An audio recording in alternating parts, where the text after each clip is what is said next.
Welcome to Woody's World of Wonders. We're doing another double-header review, me and the Munt. Lovely jubbly. This time we're doing Extraction on Netflix. This thing seems to be really hitting the news. They reckon the biggest figures that they've ever had on an action movie. I think maybe one of their movies, full stop.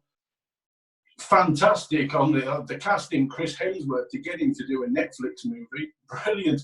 Getting the Russo brothers as producers and producers and writers off the back of just doing all the Marvel stuff, doing Infinity Wars, Endgames, the Captain America movies. Fantastic. And funnily enough, they brought in the director as well. And he was only one of the bloody stunt coordinators of Captain America's Civil Wars. Fantastic stuff here. You're kicking off with Chris Hemsworth as an Aussie SAS mercenary, basically. He's got a death wish. He's lost his kid. He's lost his marriage. Everything's gone to crap. The guy's kind of pulling out. He's got his death wish going on. He's been hired now. There's an Indian drug lord, the biggest guy in India.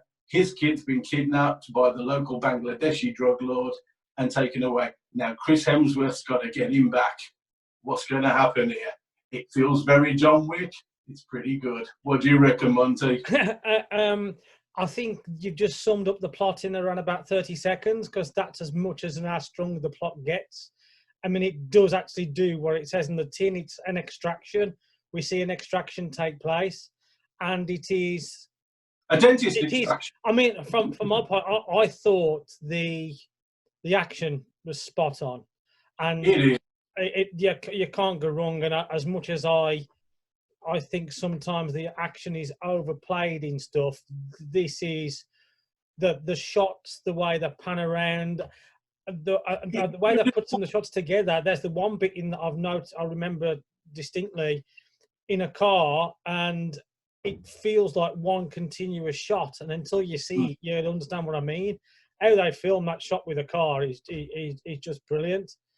Yeah, there's lots of John Wick crossover with the whole taking of a stuntman as the director sort of feeling there, a stuntman, stunt coordinator as the director, and it really does cross over a lot. I think straight away it's a cross between the modern action and that sort of 80s really over the top action. Yeah, it's very much like an 80s homage, which is quite funny because guess who's in the film? It's David Harbour out of Stranger Things.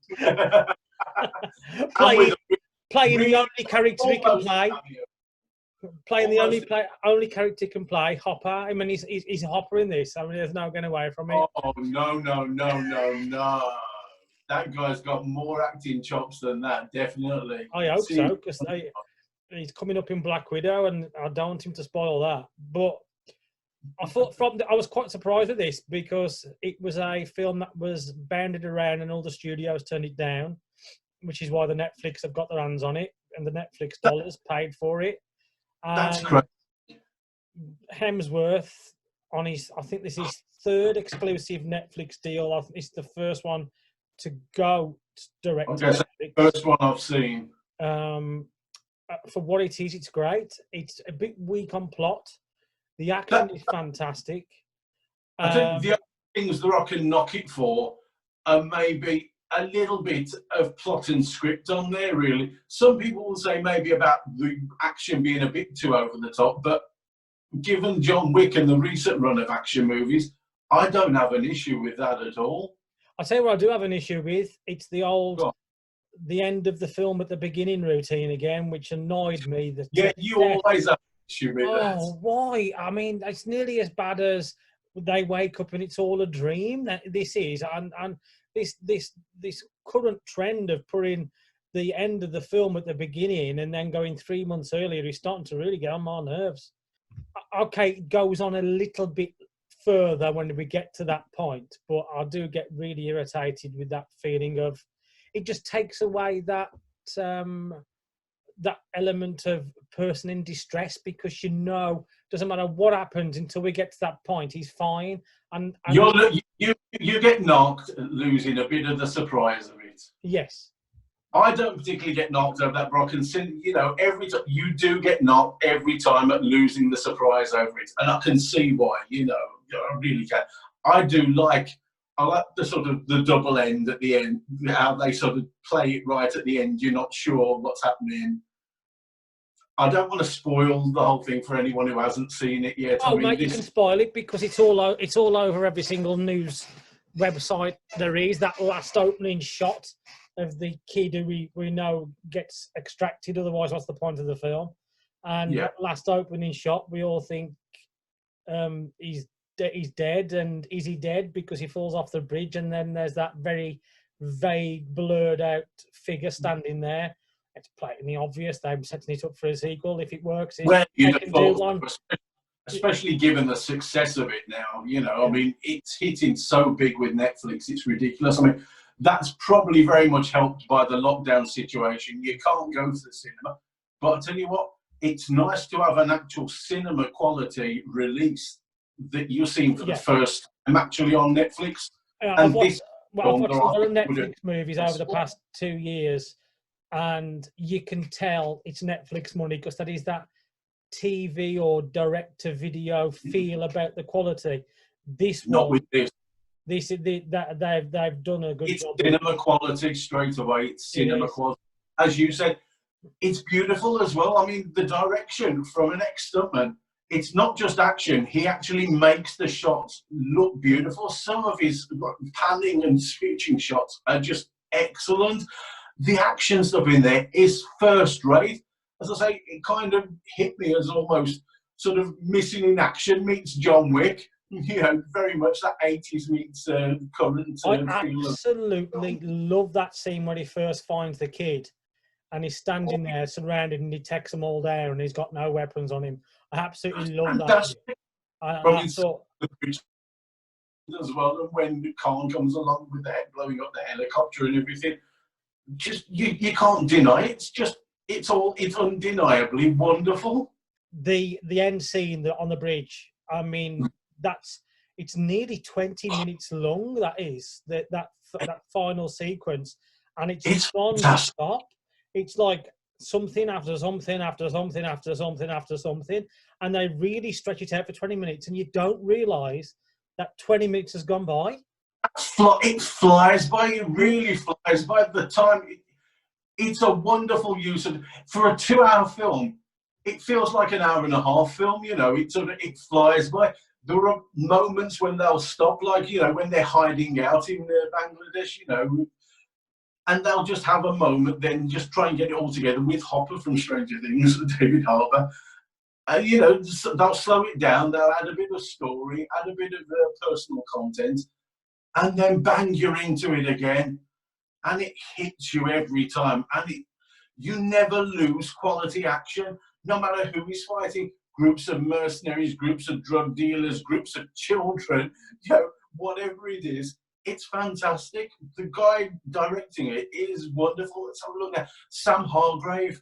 Is the guy fantastic? I really can't deny. I mean, Joe Russo's script could have done with a bit of development really on there. And to say that it's taken from a graphic novel as well that he was partly involved in writing of, I'm surprised it wasn't a stronger script than it actually is. But the character play in there and the action scenes are just first class.